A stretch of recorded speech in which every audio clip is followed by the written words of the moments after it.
Thank you. If it's okay with you, I will not use the mic. But do let me know if you don't hear me at the back. I will try to shout. Thus it gives me a little bit more freedom to wave my hands if I want to explain something. Do actively while giving this lecture. It's a real honor to have this opportunity. I know how engaged policymakers are, academics are from Taiwan University, Taiwan University. So I've known many of you from your work. So it's a real pleasure to come here. Also, I see Taiwan as one of the countries alongside ASEAN member countries to be potentially a country where new activating index should be constructed. And this is just the beginning of this line of work. I have done the work for European countries, and now I'm devising a new index, which is learning from the old index, but it is much more suitable in the Asian context. So this is in fact, yesterday was the first time ever that I was presenting results for this new index. And today is my second opportunity. In fact, today I have much more time to really go into depth of why this index and why this revision from the old index. And I have been really honored that other people were independently doing this work for Taiwan. Sue was doing this work for Taiwan. You and Yanni was doing this work for Vietnam. So it's a kind of instrument that has become very popular. And in today's 2 times 40 minutes of my lecturing, what I want to convince is that this is a very good approach to serve our policy purposes. Because ultimately all the research, although academic research in its own right is very important, but academic research should be targeted towards serving the needs of the policymakers. And my argument, I hope you will be convinced at the end of this presentation, is that activating index is a very strong instrument that can serve the policymakers, that can serve our policy masters, so that they could come up with better policies and in that way improve the life, quality of life, and welfare of our older population. So what I will be doing, let me give you very quick an overview. So what I will be doing is, I will start with this idea that we need to, if we want to come up with suitable policies to address population aging, then we need to come up with relevant quantitative evidence. And again, that goes back to my introduction, that all the research that we do, in particular the quantitative research that we do, it needs to serve the policy making. So I will be talking about how we need better data, how that data needs to be converted into evidence that is policy relevant, and how that then help us identify policy priorities. And if we have convinced our policymakers to come up with a policy response on the basis of this kind of evidence, then we also need an instrument to say how the outcomes are changing. We need an instrument to monitor the changes. So I will be making this case. I know you are a very learned audience, but I want all of us to be on the same page that what are we trying to do when we are doing an index like activating index. So the next thing, I will present the activating index, and again I will present the case why activating, and if we have convinced that we need to do activating, why activating index. I will present some cases, and then I will present the original activating index results. And I'll present the results of European Union countries, and we have now extended that original index, which you have extended for Taiwan and for Vietnam as well. I have extended it for Korea and China and recently for Japan.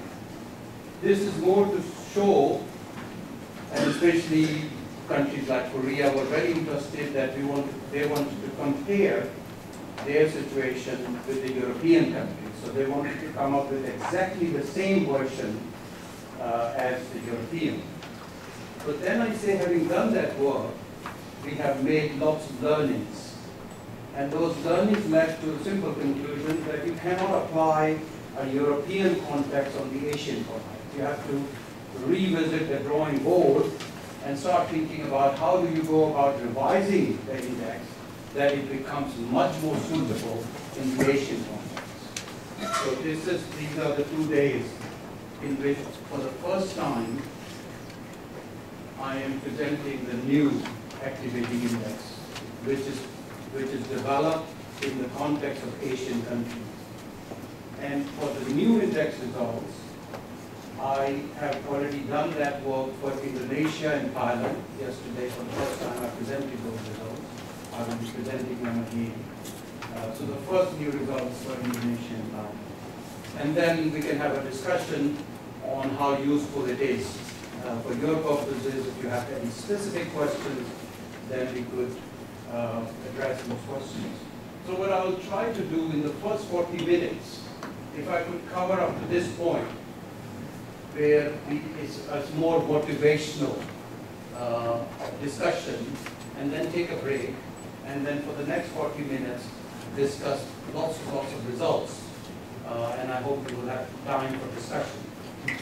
What I would really appreciate, if you have questions, don't hesitate to ask those questions, because then I would be able to steer my discussion more towards what is interesting for you rather than what I think is interesting for you. So please do come up with questions, because we have students, young and very learned professors and our seniors.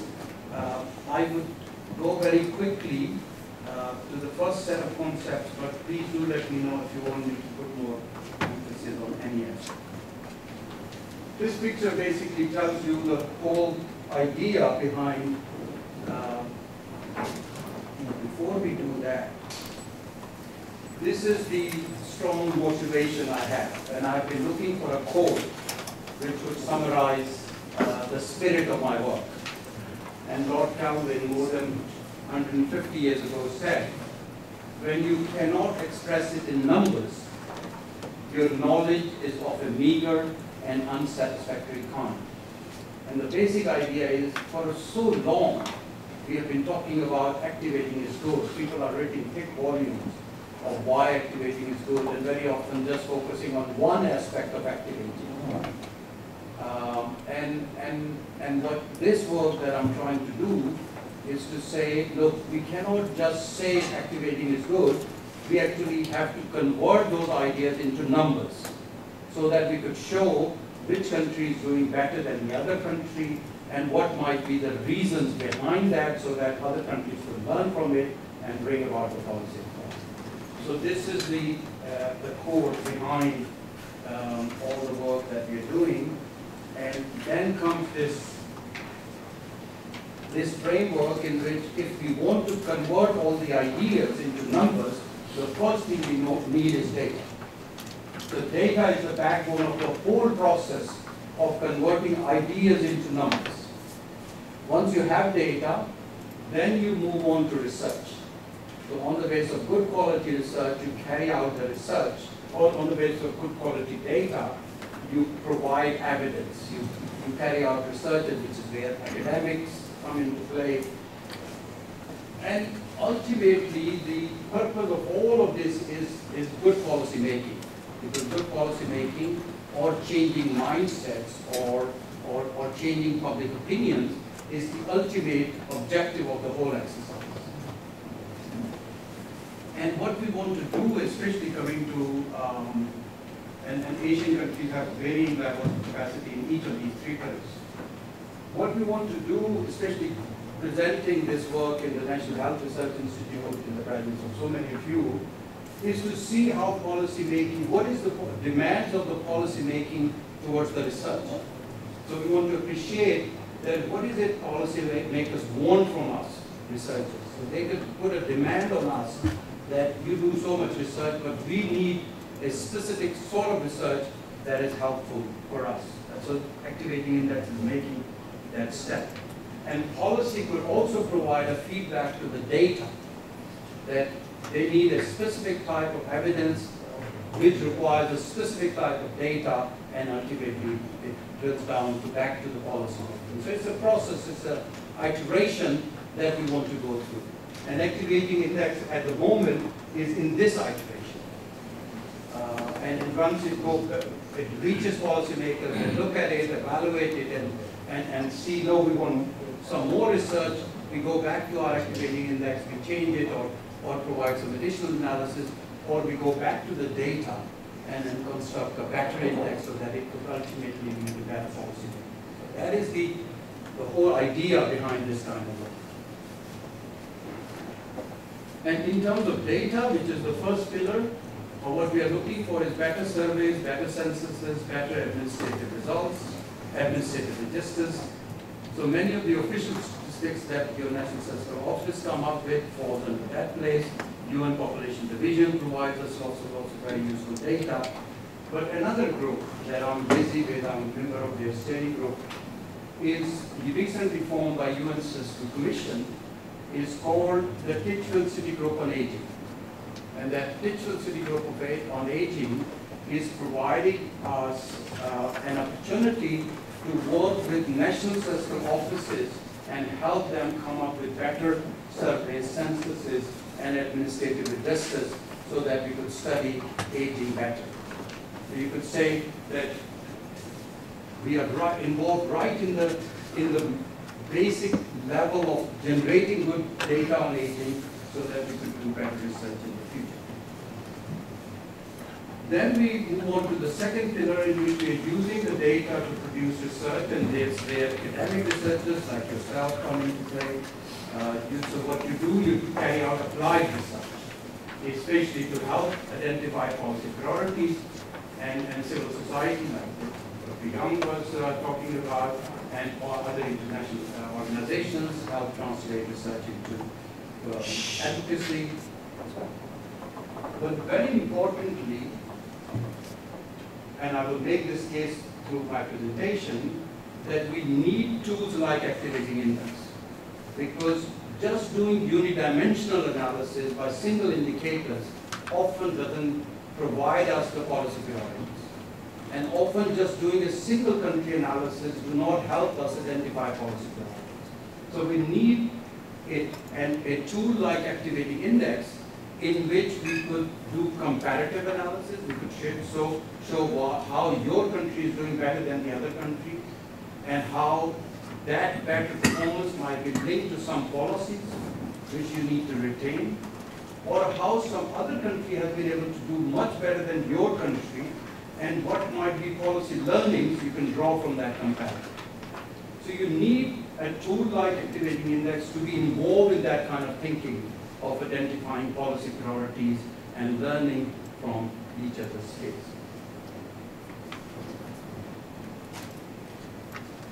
The third pillar is about policy, which means all the evidence is then put into policy, and that's where national and local policy programs based on evidence come into play. But also very importantly, there are international policy frameworks that each country can learn from.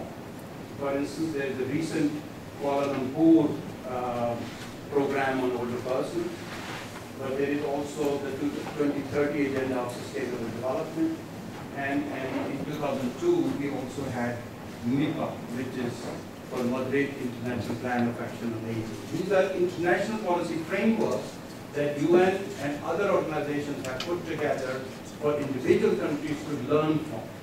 So it's not national policy making, the remit of policy making still is with the national government, but they can learn from the international policy framework. So this is all the thinking process that we go through. And one important aspect of this thinking process is that once you learn from the evidence, you bring about the policy reform, you also should have instruments that would monitor the change, whether those policy reforms are coming up with some change. And again, activation index is a strong instrument that can give you that monitoring mechanism, that you can follow what was the base year situation and how it changed to the following years, etc.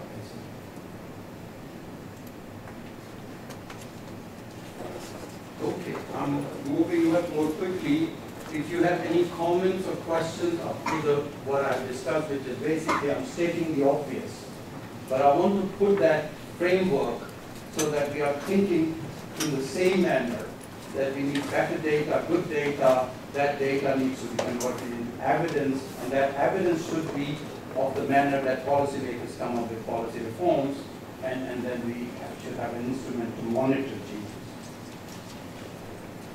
Now, why should we be interested in activating? The first thing we need to look at how there are certain countries that have more than, which has a very high fraction of older persons in their countries. And we say Japan leads that race, but most of the other countries up to 2015 were European countries. You see hardly any Asian country showing up in this first column, in which we are looking at percentage of people age 60 plus. Here, 60 plus is just one statistical measure. It doesn't have to be that we call people age 60 plus to be old people. It's just one way to measure statistics. I could have easily used 65 plus, because that's just one way to draw a line under a single age threshold and then learn what is the proportion of population beyond that. But what is most important to see is the change that is happening between 2000 and 2015, which is sort of looking 15 years back from current day.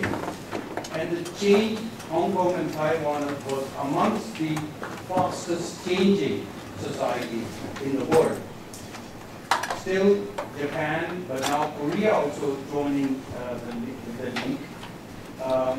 Singapore is another country from this region, which is now part of this group, which is observing one of the fastest changes. And still you don't see many more except Thailand coming in this. But when you move forward another 15 years to the future, you suddenly see this column filled up. Majority of the countries are Asian countries. Republic of Korea amongst the highest, Singapore, Taiwan, Hong Kong amongst the fastest changing, fastest aging societies in the world. And given the very high population size of these countries, majority of older persons, close to 60% of the older persons, would be actually living in your region by the time in the next 10, 15 years. And then most of the challenge, I'm not calling it a problem. The problem would be too negative thinking about it. It's an achievement of our society that we are living longer.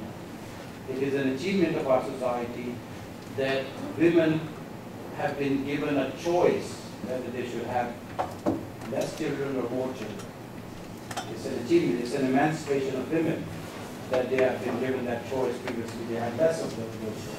And if as a result of that choice we have less babies born, we have to learn to live with that reality. So it's an achievement of our society. It becomes a problem when we do not come up with policy reforms.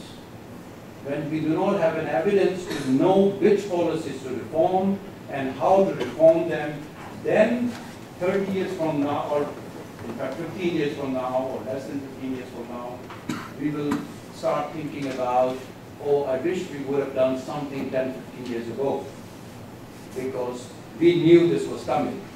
And this will become a problem if we do not bring about those policy reforms. Those 15 years that we were wishing we could have done something is today. Today we understand this problem, We come up with policy instruments that can help policymakers to reform policies and help us prepare for this world where we will be, the majority of us would be what Dr. Young said, super-aged society. I do not see that as a problem. I see that as an achievement of our society. It becomes a problem if we become ignorant of how we need to change our institutions and change our policies to learn to accept that reality. And if we could change that with a positive mindset of active and healthy aging, then we are much better placed.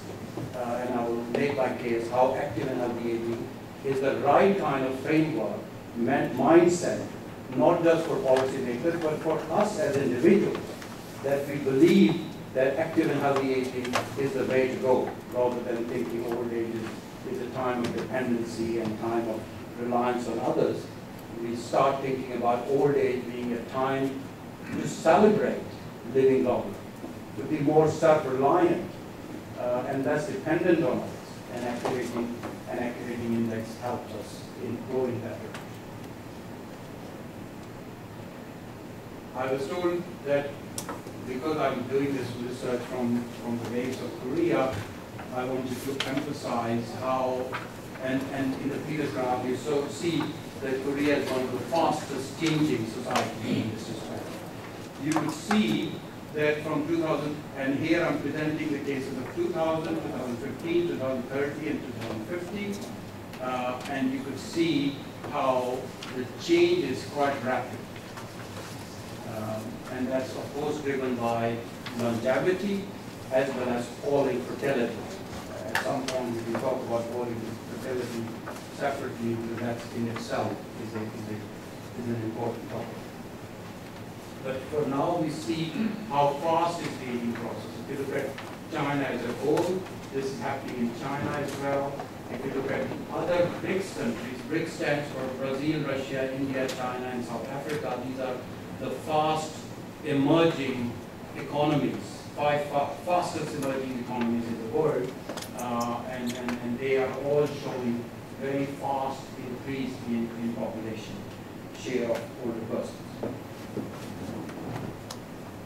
I see Taiwan fitting in nicely with these ASEAN countries in terms of size and in terms of change, and because I've started doing the work for ASEAN countries, ASEAN are these 10 countries, and we see, especially in Singapore, Thailand is one of the countries that I will be presenting results, and Indonesia is another country which is not as fast aging as Thailand, but because of the fact that this is one of the most populous, after India and China, one of the most populous countries in this region, then even a small change in proportion of older persons mean a large change in terms of number of older persons.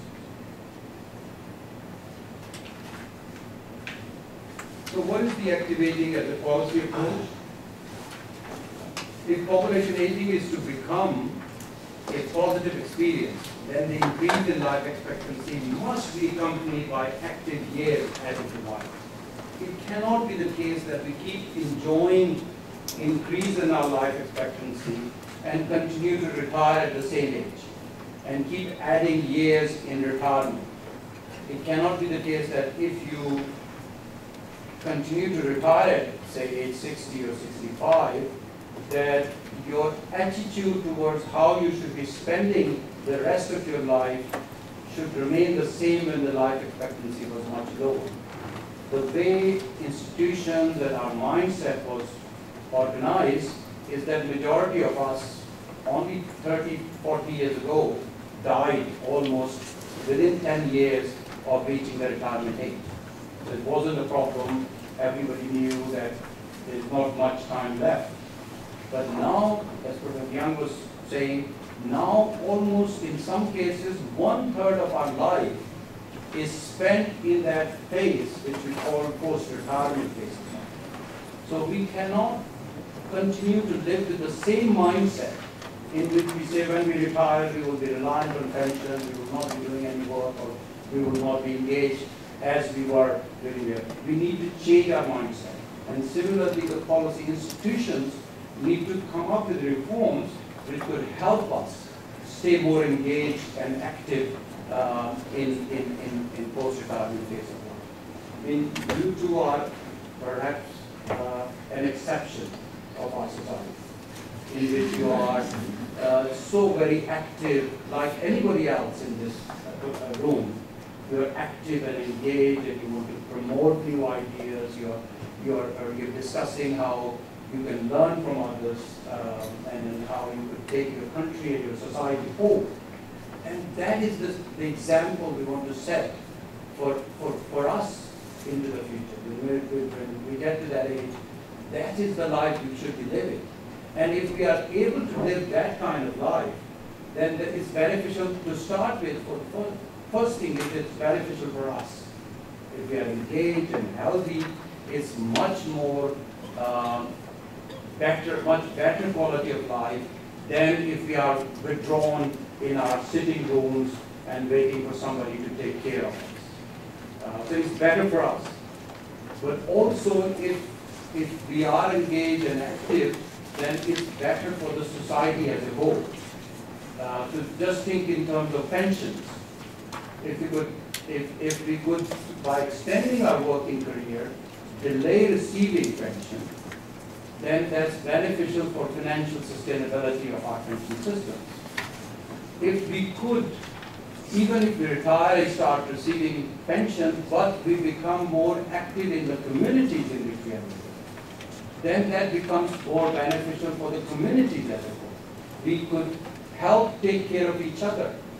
Older people's associations are becoming very popular in East Asian countries, where people themselves form groups and have a democratic process of learning from each other and taking care of each other. So in that active and healthy aging approach, we are also helping our communities to become more active, not just as individuals, but our community. And that, again, is helpful for us as well as for our society. And I've already made this point that the active, engaged, and self-reliant people contribute to not just their own health, well-being, and autonomy, but also to the welfare of the society. So it's beneficial for us as individuals. It's also beneficial for the society.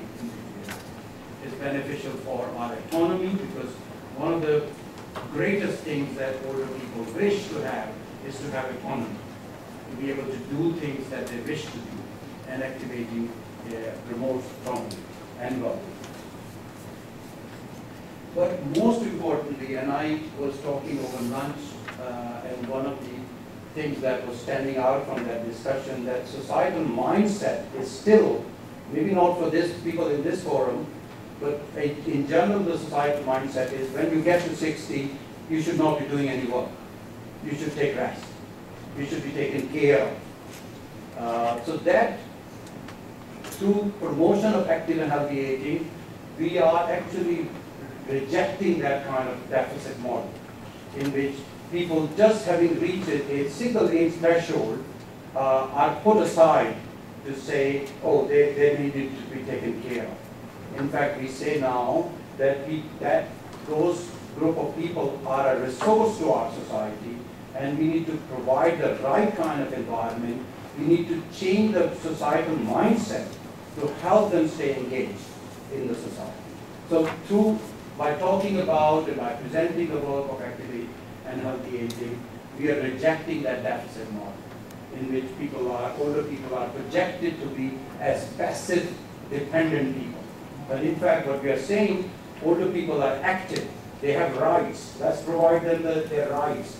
The older people not only have rights, but they have responsibilities. Let's help them stay active, so that we could not consider population aging as a problem, but actually consider population aging as an achievement of our society. And only through this kind of change in the mindset, change in public opinions, that we can bring about that policies change. One thing that often people make a mistake, then when they talk about activating, they think activating is all about labor market work. It's about employment. But employment is an important aspect of activating, but activating is much, much more than employment. Activating is also being active in the community. Activating is also taking care of your grandchildren. Activating is also involved in the advocacy groups, in the community local meetings, in the community organizations.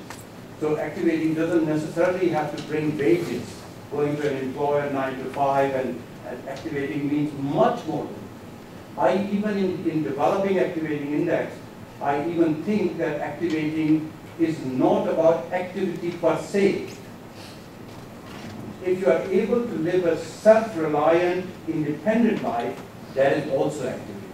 If I'm not asking for help from anybody else, and I'm able to live my own life independently of help from others, that's also a form of activity. So I don't need to go and do exercises or go do things with an employer or do a voluntary activity. If I can't take care in my own home, I can take care of myself, that's also another form of activity. It's a finer form of self-reliance which provides. So activating is not just about paid work, it's also about unpaid productive activities, and it's about self-reliance.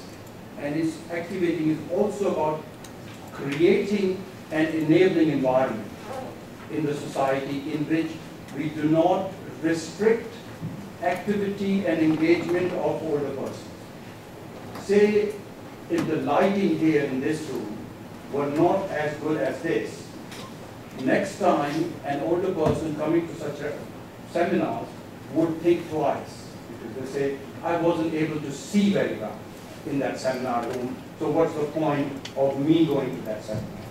And that lighting in this room is a good example of that enabling environment that you need to provide so that older people could get engaged in the same sort of activities that younger people can get engaged much easier. Access to shopping centers, access to cars, even simple creating benches along the roads so that people, when walking, can sit down, and enabling age-friendly environments in shops, in all that is form of this creating the environment in which people can be more active and engaged. Last point on this, and that's very important, that on the one hand, most of our work is about influencing policies and programs of the governments. So lots of this activating index I will be talking about is about providing insights to policymakers so that they could bring about changes that could promote activity. But another critical aspect is that it is also affected by our own behaviors. No matter how great the public policies would be, if in our own head we are not convinced by this idea that we can still continue to be active and engaged despite having challenges with illness or disability, old age and disability comes together sometimes. And that doesn't mean that we just withdraw from the society and sit at home. Sometimes in good societies which provide strong, very enabling environment, even with disability, even with frailty, we can be very active and engaged, which is good for us and which is good for the society. So it's about also our own behaviors, it's our own mindset. And from discussing with Professor Koo and others, I was sort of getting this feeling that this work will have to be as important for public policies as it would be important for public opinions. Because public opinions need to change, that we are no longer in that kind of society time in which age 60 decide that you withdraw from your engagement. In fact, age 60 is a start of another phase of life for which we can start planning now. We develop our healthy living in a manner that we can look forward to that phase of life where we will have health and time to engage with the community and do the kind of voluntary activities that we want to do now but we don't have time, and that phase of life provides us that opportunity. So this is where I thought I would do the first, no, there's one more.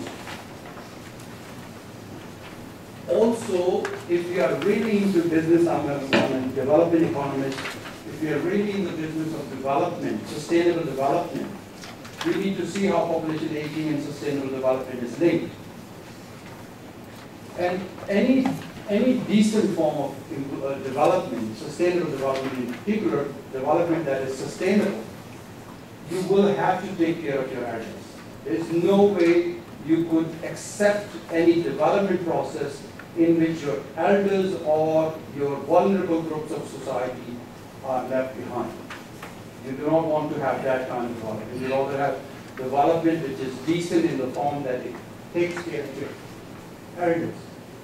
And the 2030 agenda of sustainable development goals have this strong pledge that no one will be left behind.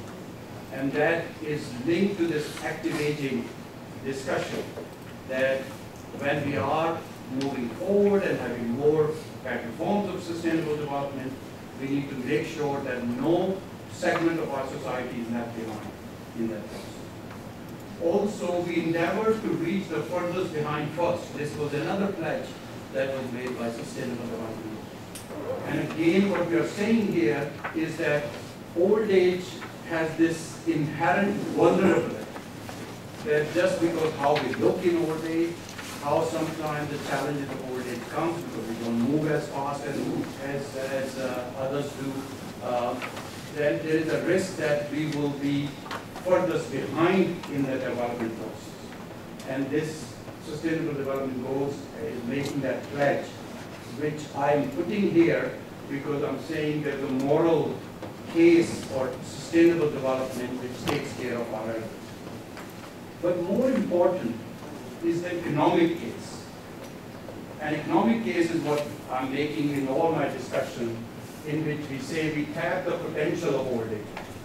So here, but by talking about active and healthy aging, by providing that environment, by coming up with public policies and programs, what we are doing is we are basically empowering older persons in a manner that they can be active agents of development.